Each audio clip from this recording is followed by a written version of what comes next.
a huge misconception that a lot of runners get told is, well, they don't even get told it. They just say, hey, go run, go do your workout, and we'll do some stretches at the end, maybe some stride outs. There's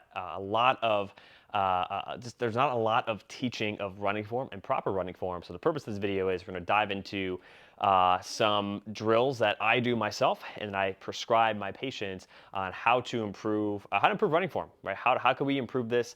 There's overstriding, there's all these different running form impairments, and yes, you can improve your running form. It just takes time, and running form drills are a part of that. And here are some of my top exercises, my top 3 running form drills that you can do at home. This is one I love to do the work on the heel pull. So sometimes when we run, we don't get as much of this heel pull position and make sure we're getting hip extension, my leg behind me, and I'm pulling my heel towards my butt. Sometimes we'll miss that.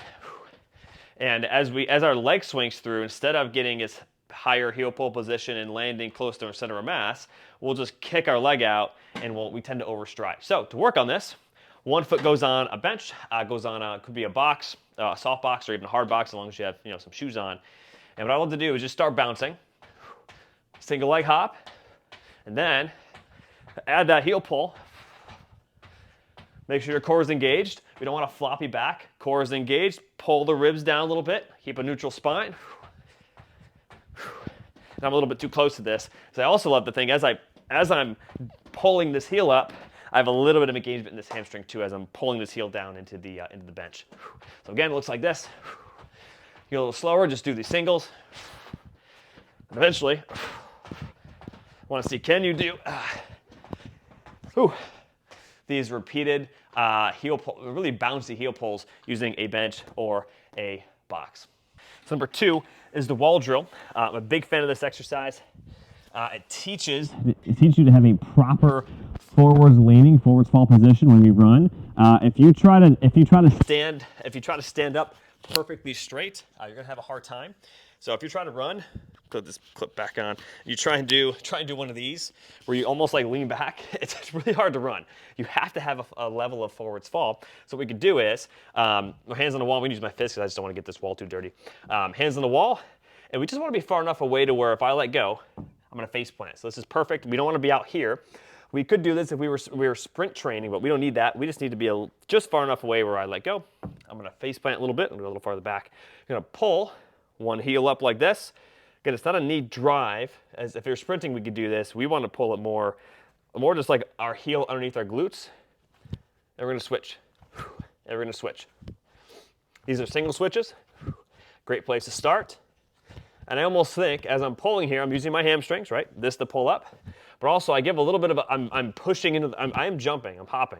I'm pushing into the ground, I'm not just switching, which you kind of have to push into the ground to do this.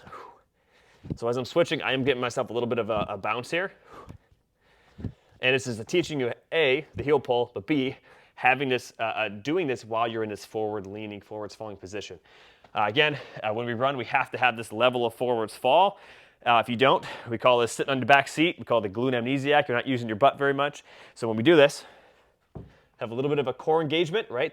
Pull the ribs down and also squeeze your butt. Think about like a 30% contraction. It's going to help you get comfortable with this forwards fall position. Now the last one we have, it's called a marching drill. The goal is to work on, again, this heel pull, but also landing close to our center of mass. And what I love to do is actually I'll land behind myself and I'll show you exactly what this looks like. We're here. My mic is shaking here. I'm pulling underneath my body. You don't want to over pull. You don't want to do this, right? If I'm sprinting, I could do this, but for distance running, we want to get our leg from here to here in the most efficient way possible. We're not really doing this when we're distance running. Maybe if you're running like the 400 or the mile, yeah, we could talk about that. But most of us are running 5K, 10Ks, and beyond, ultras, marathons. We don't really need to train this. It's also a heck of a lot of hip flexor.